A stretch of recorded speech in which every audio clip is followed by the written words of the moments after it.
Hello, everyone.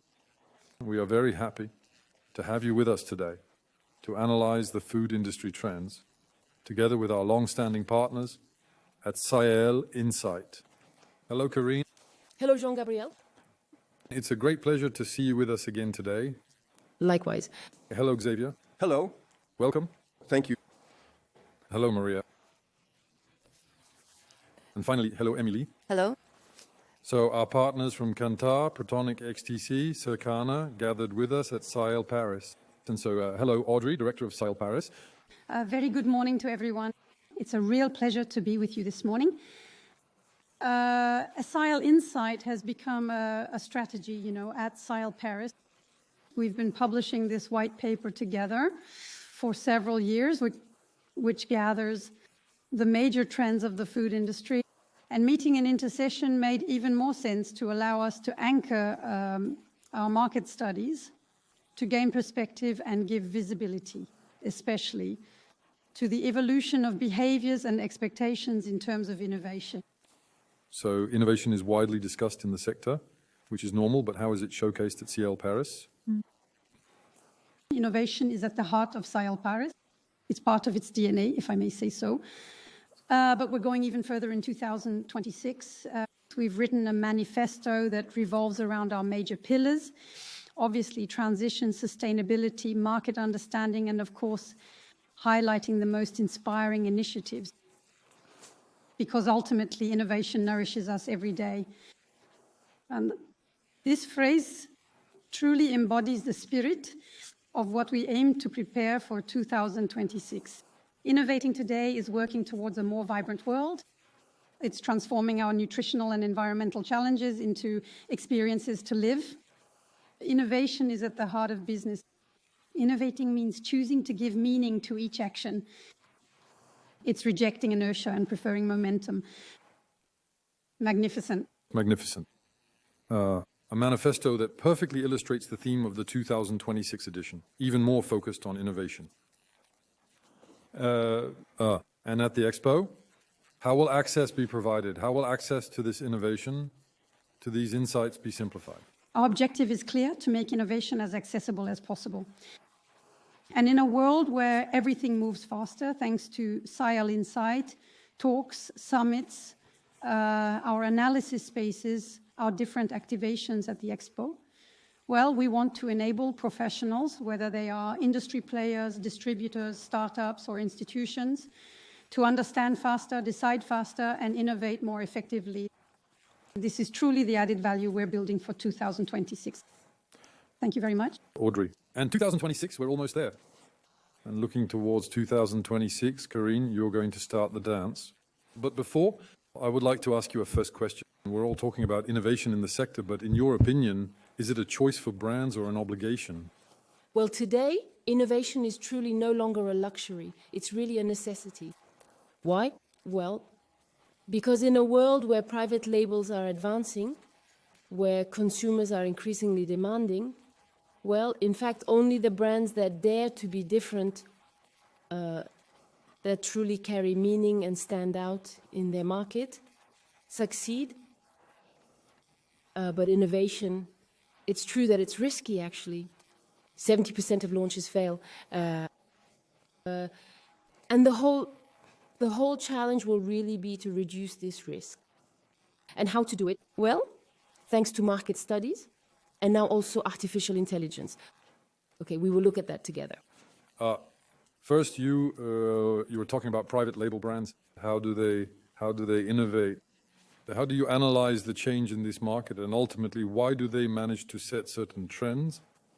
Well, actually, indeed, the pressure from private label brands is strong, and these private label brands, they no longer, as you said, just follow. They truly innovate. We can mention the example of Mercadona in Spain. We can mention Carrefour. We can also mention Lidl with its Deluxe brand. Well, what's happening is that private label brands are able to capture growth in segments where historically national brands had free rein. All this ultimately also depends on consumers.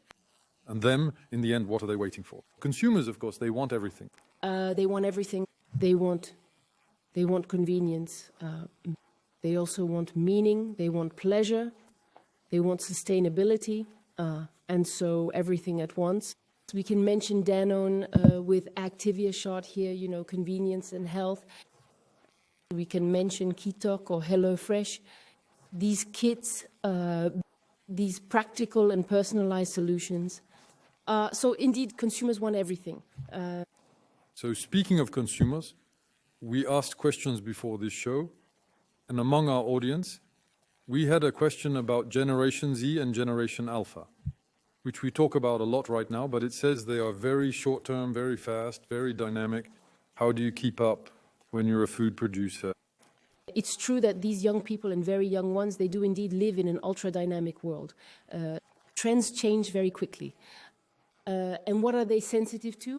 Are they sensitive to transparency, you know, truly ethics, sustainability, but also to health and personalization? And then what they particularly appreciate are playful experiences. So to stay relevant with these very young generations, 3 imperatives need to be combined. First, you have to monitor and constantly listen to trends to really anticipate, all changes. You have to be very agile. You have to test quickly. You have to launch formats that may eventually be ephemeral. And then you have to interact with these consumers where they are, meaning especially on social networks. And the last imperative, build a long-term vision, because you really need brands with a strong and coherent emotional positioning. And it's really by being both agile to respond to immediacy and having a long-term vision that we can have sustainable brands. A complete strategy then. And if you had to summarize the major trends of the moment, those that are really shaping things, what would you highlight? The major trends are quite clear. They've been quite lasting for a few years. That's what we observe in Food 360, the first trend. It's going to be health, well-being, the explosion of enriched products, especially in proteins. Xavier will talk about it later. The explosion of plant-based options or alternatives to meat. For example, plant proteins like chickpeas. Third trend, the sensory experiences that will combine flavors. We can now combine chili with sweet, all kinds of mixes like that, including at the texture level. I was talking about sustainability, positive impact. That's also going to be increasingly important. Eco-designed packaging, upcycling in food as well. And finally, price accessibility, because there will always be trade-offs between pleasure and budget. And so that will notably include premiumization at home. So you mentioned in the introduction a number that's a bit scary. 70% of innovations fail. Why so many failures? The food industry know well that innovation is essential. So there are a lot of innovations. It's essential for growth, but indeed it's quite a tricky field. Most innovations don't make it past the first year. And why? Because many innovations are actually Me Too products. Line extensions that ultimately will end up cannibalizing existing brands. So the field is tricky, but still, innovation is really the key to success. And it notably allows brands that innovate meaningfully to survive crises. We can mention Chobani in the United States, for example, the Greek yogurt, which completely developed during COVID because they truly had the right insights to do so.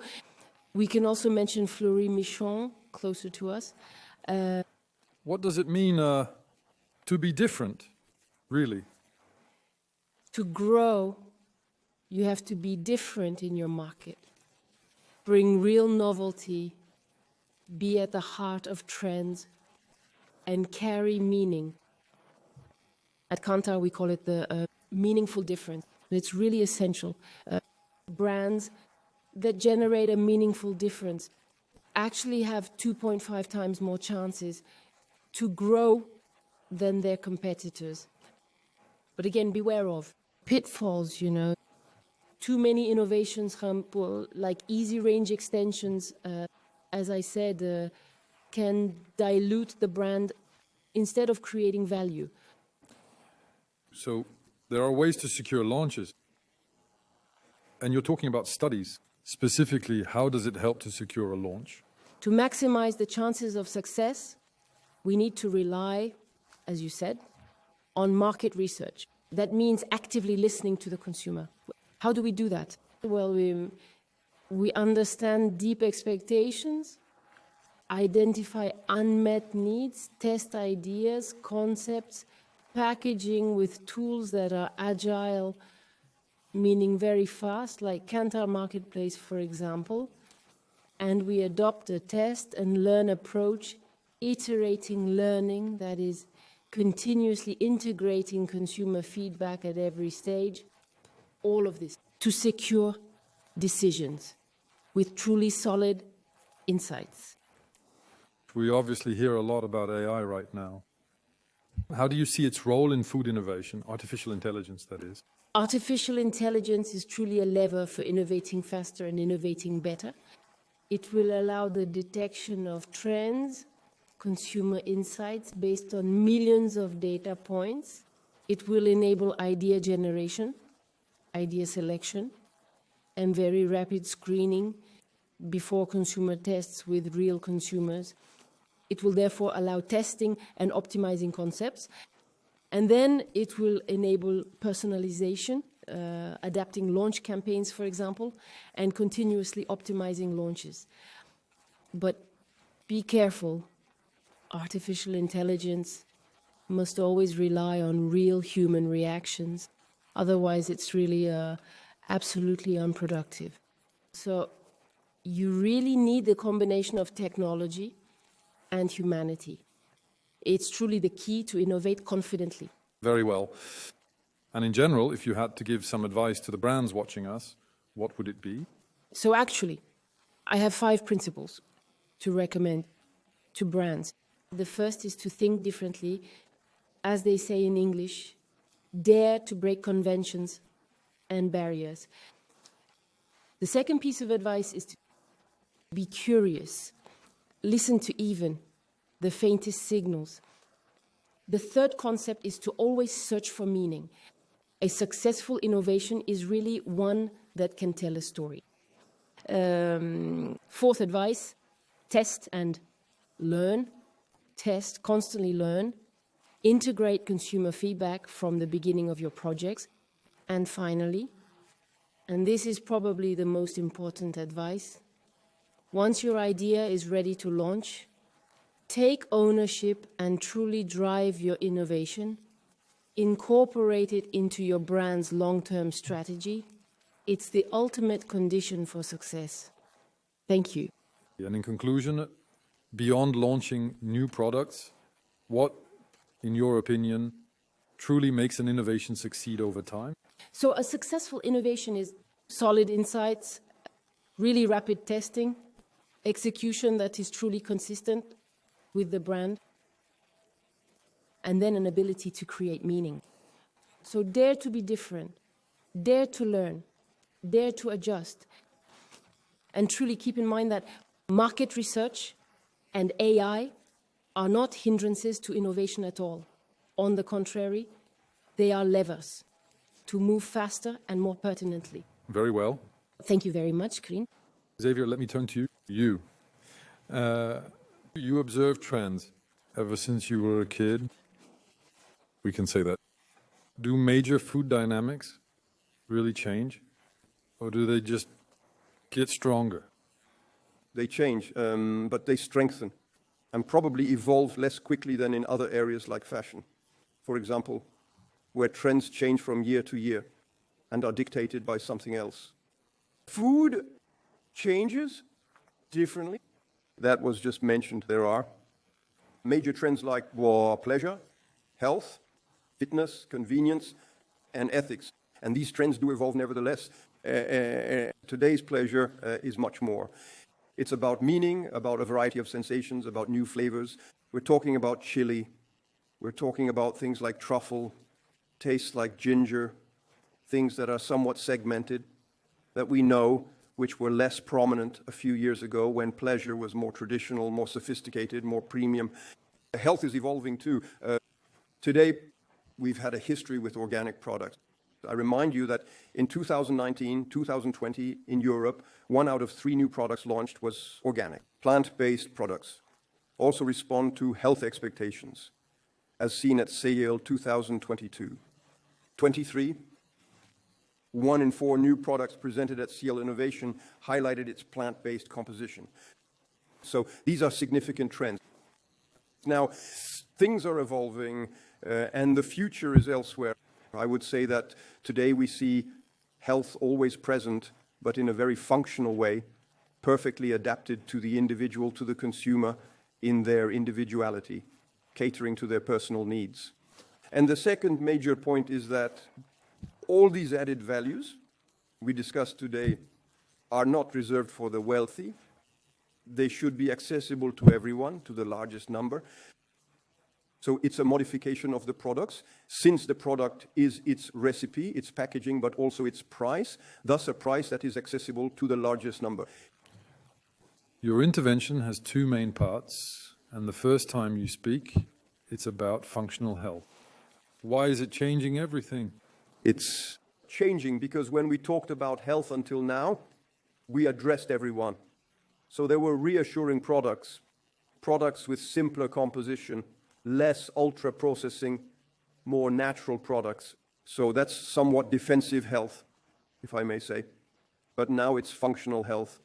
That must meet my own needs, me, whether I'm a man, a consumer, a woman, a young girl, in particular life moments, or sporty, not sporty, etc. So a diet that is adapted to one's way of living. A topic that evolves very quickly, both in terms of product innovation and usage. And this will be part of one of the summit themes, while the third theme around personalization and the search for transformation, for a more personalized diet and how these transformations take place. Very well. The summits. SIAL Paris summits next October. We'll talk about it. Xavier, food is becoming more targeted, but does it lead to changes in the industry to meet these new needs? Yes, it does. Responds to. Actually, in any case, it transforms the industrial offer. That there's a sort of mix of genres, a mix between the food industry and nutraceuticals, meaning the domain of dietary supplements, where we see, for example, in the field of supplements, what I call a foodification of these supplements, meaning they take the forms of food products. Today, for example, gummies that we've known for a few years, which are dietary supplements, but in the form of candy, of sweets, in a way. We see powders, we see drinks, we even see everyday products, dairy products like yogurt, for example, or soups that have very specific functionalities and closely resemble dietary supplements or are even supplements manufactured by laboratories. All right, and in functional innovations, can the health promise really overshadow less favorable characteristics, like a high sugar level, for instance? No, it goes hand in hand. As has been said, the consumer is very concerned about what they eat, but they understand things more quickly. There are things they understand like sugar, salt, fat. He knows what that means. He knows he needs to reduce that. It's a speech he understands, so that's established, if I may say. But we're going even further in the field of health. It's beyond not harming me. It should benefit me and always with pleasure, but it should do me good. Very well. In the chapter of societal changes, particularly, there are topics that were previously somewhat hidden, which we didn't discuss. And now we see a much more direct discourse. Why now? And what are we really talking about? That's true. Well, it responds to the same phenomenon. That is what was true in the field of health and nutraceuticals, where things were discussed very clearly. There you go. It's for this type of problem. Well, this freedom of speech, if I dare say, is coming to the food sector, where today we dare to call a senior, which wasn't the case just a few years ago when it was something you absolutely couldn't do. You had to leave hints. It could be an illustration of something else that might suggest the product is aimed at a senior. Now it's marked on it. You can't help but notice it. These are also somewhat open, inclusive societal topics. where people dare to speak out. For instance, we dare to discuss food products that address issues like painful periods. These are topics we talk about today, topics we dare to address. Menopause, pregnancy, breastfeeding, these are also topics, along with food products that can help during these times. And for seniors, as I mentioned earlier, those in the third, fourth, or even fifth age group have very different needs. Issues like memory, cognitive decline, vision, etc. Today, we dare to speak frankly about product offerings. Yes, we've seen some examples on screen. Indeed, it's very telling and clear. There's ultimately a new interaction between the medical and food realms. Can you give us some examples? Yes, there are several examples. Perhaps the most revealing is the GLP-1 phenomenon. It's about, what is it about? It's a medication that originates from the United States, prescribed for type 2 diabetes, and has proven very effective against obesity, resulting in significant and rapid weight loss. It's been developing for a few years in the United States. Doctors in France, for instance, have been able to prescribe this type of medication since this summer, so it's booming over there. And so we are witnessing, and it's quite interesting, regarding consumers using this type of treatment, a form of what is called GLP-1 accompaniment, meaning companies like Nestlé and Danone offer specific products to support consumers undergoing treatment with the right nutrients, proteins, and appropriate doses tailored for someone on a weight loss diet, etc., which are perfectly suitable.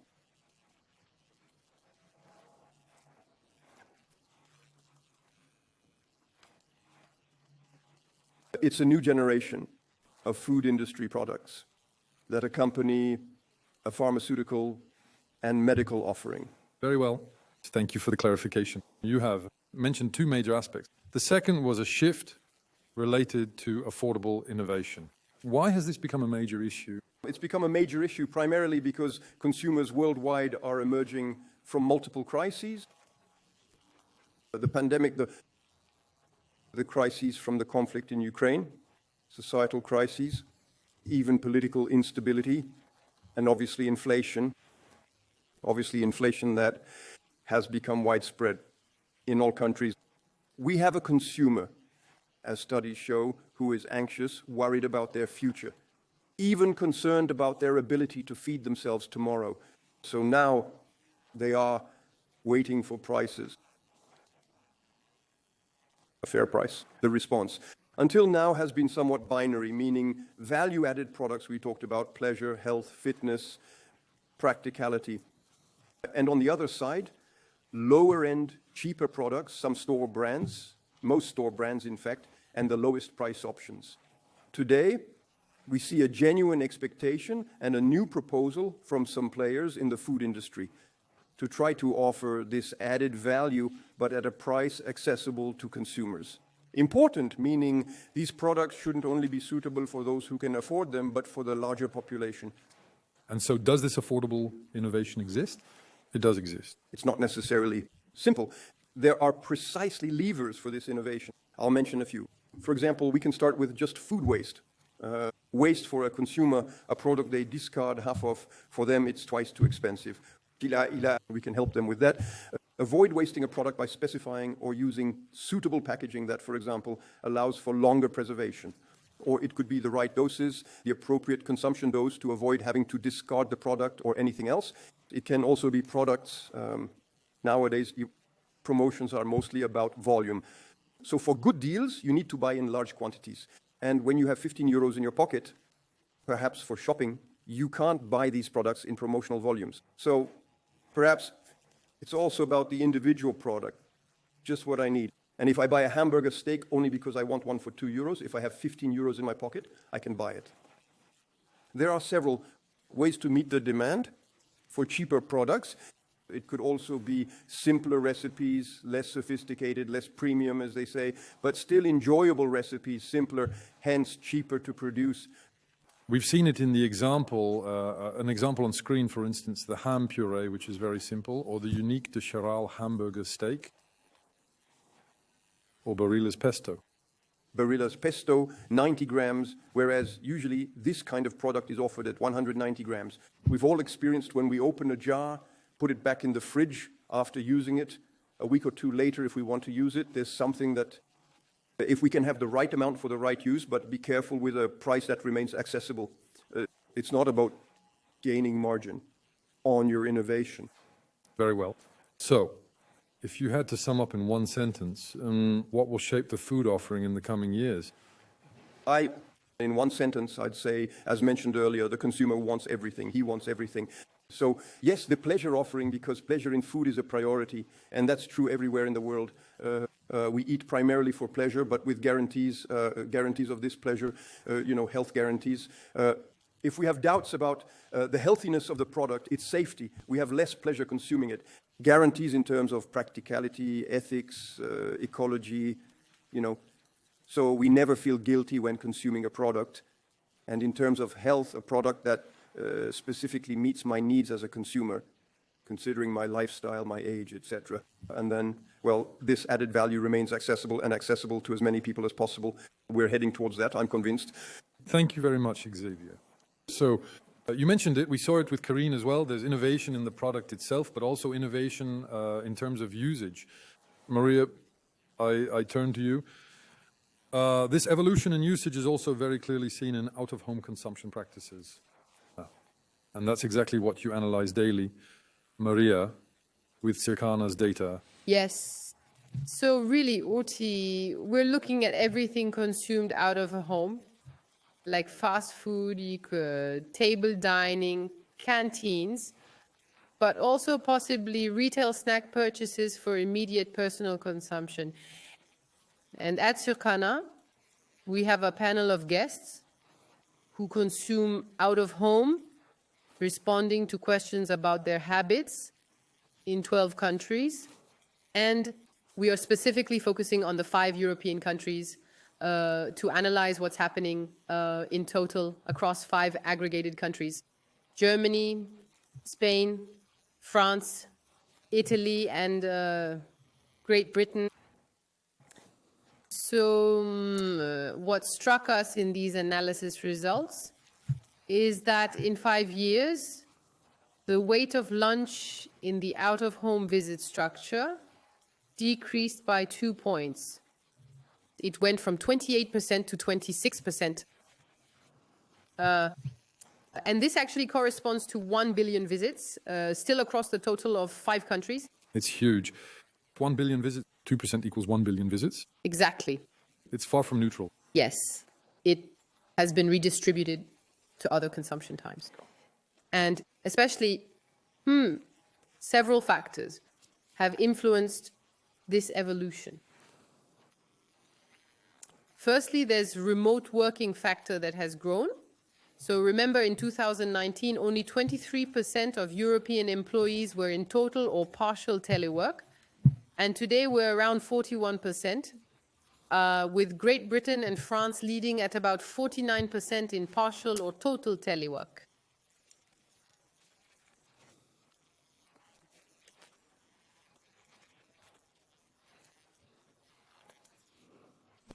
And Southern Europe, with about 37% in Spain, Italy, so it's a bit less. So that's the first factor, since people who used to eat lunch in canteens have changed their habits. And then there's indeed the personalization of out-of-home consumption. It's the search for well-being and adapting to one's lifestyle that also affects this rise in snacking. And so to say, when this benefits, specifically, it's breakfast time and the afternoon break. Similarly, we've looked at what's happening in Europe with breakfast, and it's one of the times registering the strongest growth, especially among men, is 18 to 34 years old, who are heavy users of what's called food service, out-of-home dining. And they respond that they have changed their habits. I no longer have time to prepare my breakfast at home, or I spend much more time outside. So it allows me to change my habits a bit. And similarly, to expand on the breakfast topic, just in France, we've looked at this trend to see what's happening. And in France, similarly, breakfast has gained 4 points in structure over 5 years. Why? Well, firstly, because remote work saves time on commuting. Potentially, we don't spend our morning the same way if we had to go to work. So potentially, you can stop by a cafe after dropping the kids off at school, or even start working in a place. Same, a cafe to be more productive. And it also allows for more spaced out snack times, meaning you can have a breakfast, possibly skip lunch if breakfast was hearty, and have a second snack in the afternoon.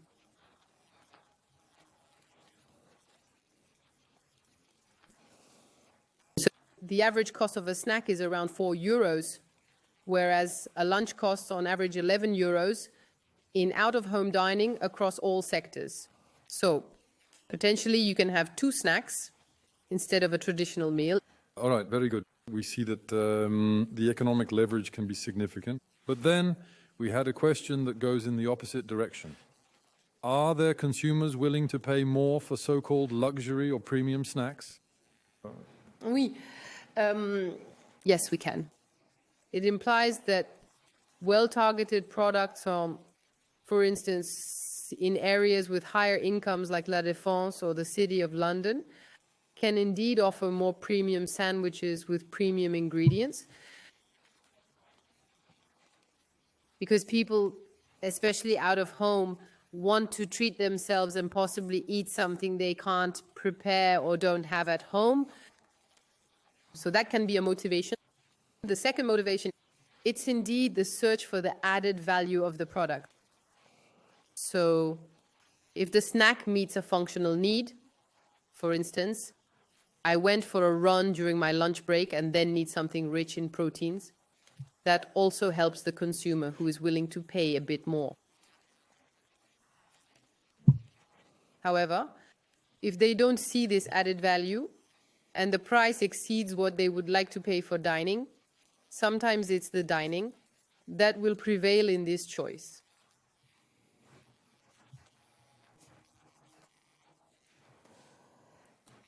Very well. Thank you for your response. Now, you've talked about out-of-home snacking, but then on the retail side, is the trend similar? Well, precisely on the side. In retail, the trend is similar.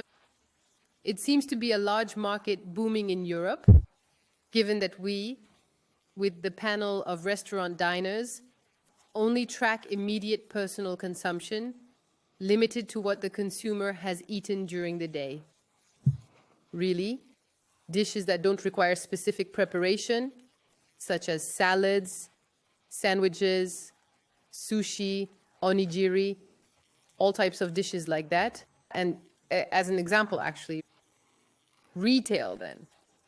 Specifically, this part of retail spending accounts for 6% of the out-of-home dining market in 5 aggregated European countries and grew by over 8% in 2024, while the overall out-of-home dining market only grew by 4%. So that means that the growth of this retail-sourced snacking was twice as fast than, well, compared to the overall market. Very well. That answers my question. You have described a strong rise in ready-to-eat products, meals prepared on site, and catering offers integrated into stores. That's precisely a topic we consider important for SIAL Paris. Audrey, can you explain it to us? Yes, absolutely. We note a real rise in power and importance from consumers for these catering, snacking, on-the-go products. The names are varied, but the reality remains both in retail and food service. And so, well driven by a search for convenience, ready-to-use solutions. So it's a sector that innovates greatly, is becoming more premium, and meets the new expectations and usages that Maria was just talking about. That's why we've decided to create a dedicated sector at SIAL Paris in 2026. 4. This segment is to better showcase the players and support this trend which is now taking a prominent, or at least major, role in the food sector. Very well. So a new hall, a new area where visitors can find all these products in one place. Absolutely. Very good. Thank you, Audrey. I'm coming back to you, Maria. Yeah, specifically, what form do these new offerings take? I would say the offerings depend on the country and times of consumption. So if we look at the market in general, the snacking market sourced from retail is still quite focused on bakery products, donuts. It's really a small product that is consumed like a snack. Then come mainly sandwiches, water, soft drinks. And so there are also variations by country. For example, the top snack product might be a croissant in Italy, while in Great Britain, it would be a chicken sandwich. Different indeed. There are differences. We have a question from the audience asking what market share GMS could capture as a fast food player. Are there any particular countries that serve as models? Well, I can give 2 examples. So, on average, retail accounts for about 6% of spending in the food service markets of 5 European countries. For example, in England, it accounts for around 10% simply because the market is much more focused on snacking and is also more advanced compared to, say, France. Just the combined product offerings in retail have developed in England. The first offer was introduced by Boots in 1999. It was the deal meal, a sandwich plus chips plus water, while we are just starting to integrate this type of offer. And in Great Britain, it's truly become a lunchtime classic for the English. And then the second example I wanted to mention is from Asian countries like Korea and Japan, where similarly we surveyed the consumers. Indeed, retail plays a very important role in these countries, even more so than in England, because it is somewhat linked to the structure of the offerings. For example, in terms of innovation, when purchasing certain products at retail, we have packages that contain cold products, but if you pull a string, it heats up automatically and you can have a hot meal wherever you are.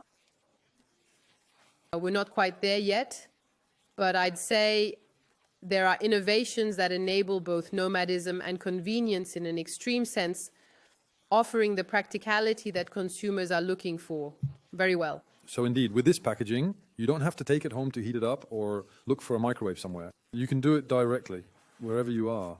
Thank you very much. And you too. If you had to sum up in one sentence what is changing, what is really transforming the way of consumption in Europe today, what would you say? It's really about adaptation, adapting how you consume to your own pace of life. It's this individualization that Xavier talked about. It's really about figuring out when I want to eat, what quantity do I want to consume, veggie or high protein, or things I personally choose for myself. So it's always the segmentation of meals, but at the same time, it's also the range of offerings that has grown significantly in recent years. So in response to this consumer demand for convenience, and I would say it's not the last factor, demographic changes also impact our market. Thank you, Maria. You've even provided the perfect transition for me. Thank you very much, because now I'm turning to you, Emily. And demographics. Can you tell us why it's also a structuring factor when discussing innovation? Demographics are structuring because ultimately COCAGA changes occurring within the populations of different countries, whether in terms of population size or structure, will define the consumers and clients of tomorrow. So it's important to keep a close eye on that, but it requires a long-term perspective because population changes slowly, and it's really over long-term analyses, at least a decade, where we can see trends shift. So it's somewhat contradictory to the last 5 years. We've experienced all the crises mentioned, which forced players to be extremely reactive. Here, we need to take a slightly different pace to look at these changes. Very well. And if there were two that were the most impactful for our sector, which ones would they be? Well, there are two very important developments. The first is the aging of the population, which is the result, of increased life expectancy and decreased birth rates. In France, for example, today, 22% of the population is over 65 years old. In a few years, we'll reach 30% of the population. So aging is quite significant on one hand, affecting many countries like France, Germany, Italy, Japan, South Korea, Canada, and the United States. And then the other important change is actually the household size, as we have households that are increasingly smaller. The countries I just mentioned are affected, as well as the Nordic countries. Today in France, we have an average of 2.2 individuals per household. It was 3.2 at the end of the 1960s. Naturally, it changes the dynamics of what we consume, how we shop, the places we visit. So these are important changes to keep an eye on. Very well. So these demographic changes, what do they mean for manufacturers and distributors?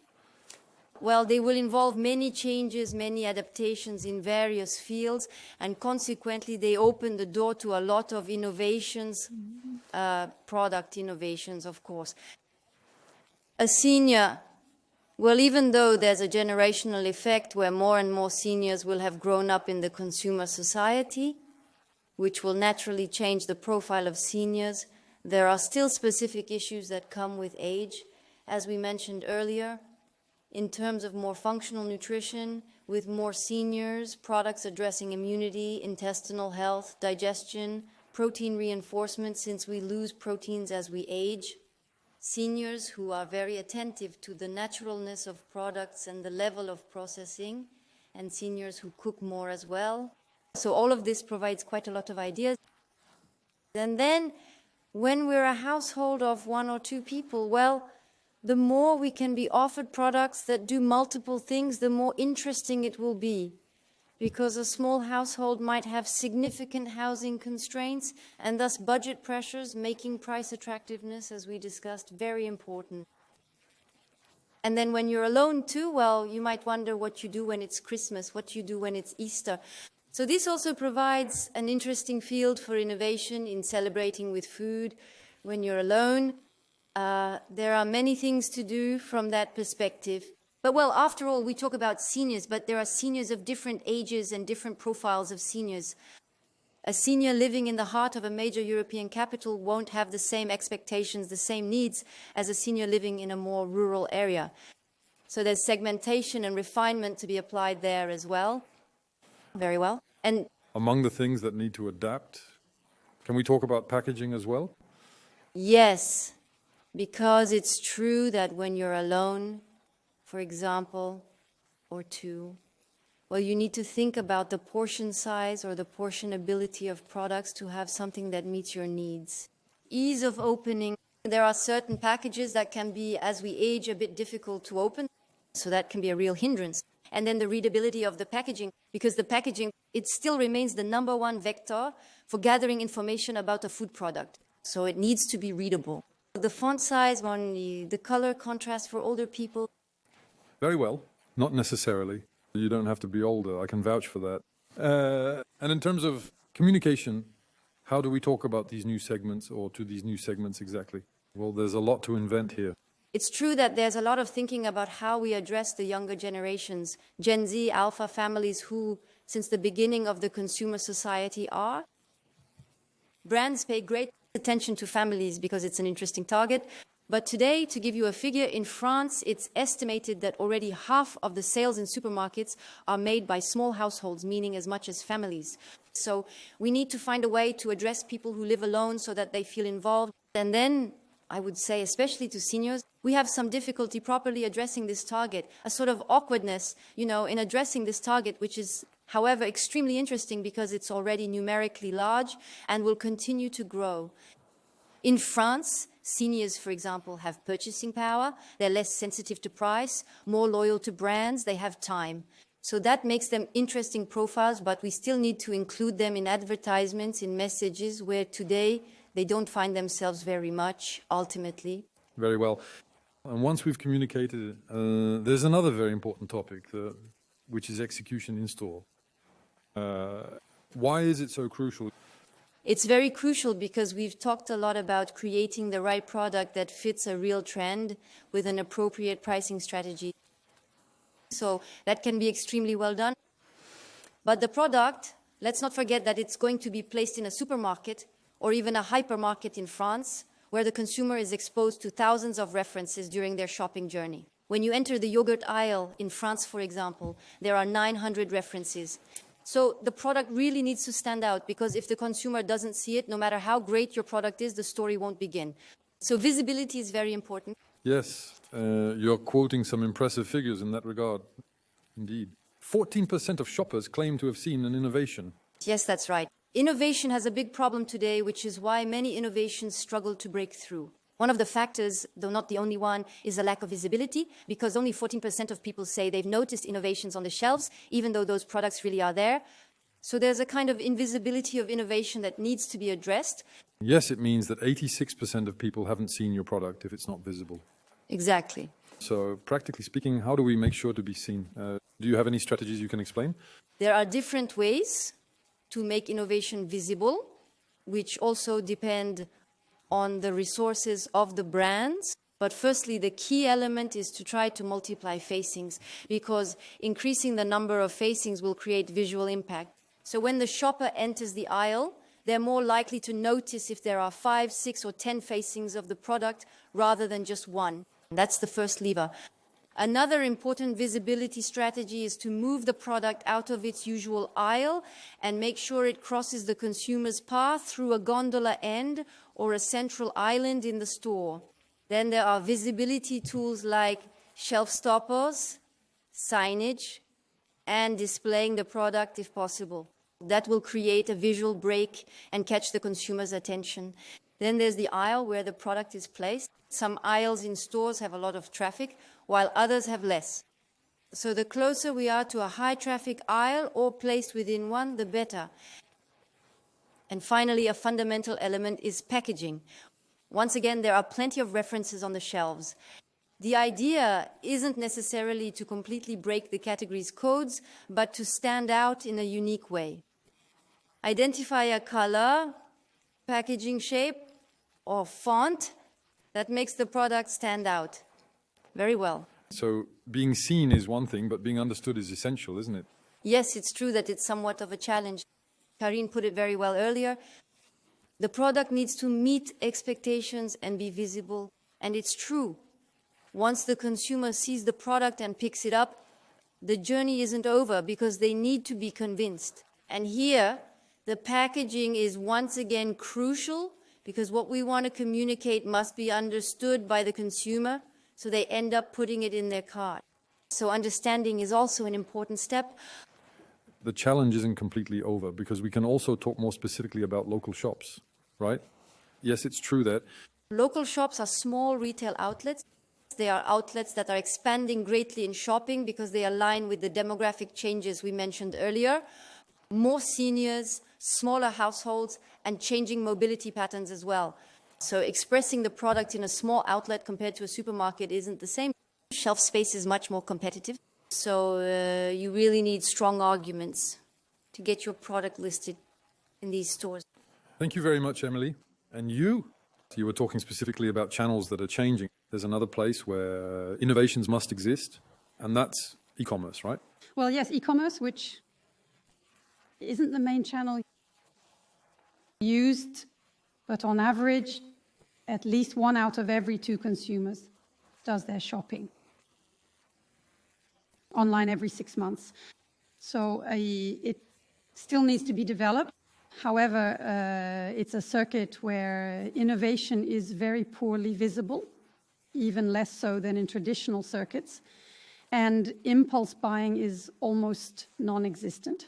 I think Emily would completely agree with me on that. During SIAL, we also want to talk about these topics or tackle these issues. And for example, discuss the importance of retail media in these digital gondola ends. How to, grasping it, understanding the levers, and better positioning oneself in the field of e-commerce. Thank you very much, Audrey. Thank you very much, everyone. It was a pleasure to see you all today. So we'll see each other again in a few months for the 2026 edition of SIAL Insights. Because in a few weeks or months, the new phase of the Kantar study will kick off. We'll build our reflections around SIAL Insights 2026, which we'll certainly discuss in June 2026, before meeting again at SIAL Paris in October. Thank you all. Thank you, Xavier. Thank you to those watching, and see you very soon.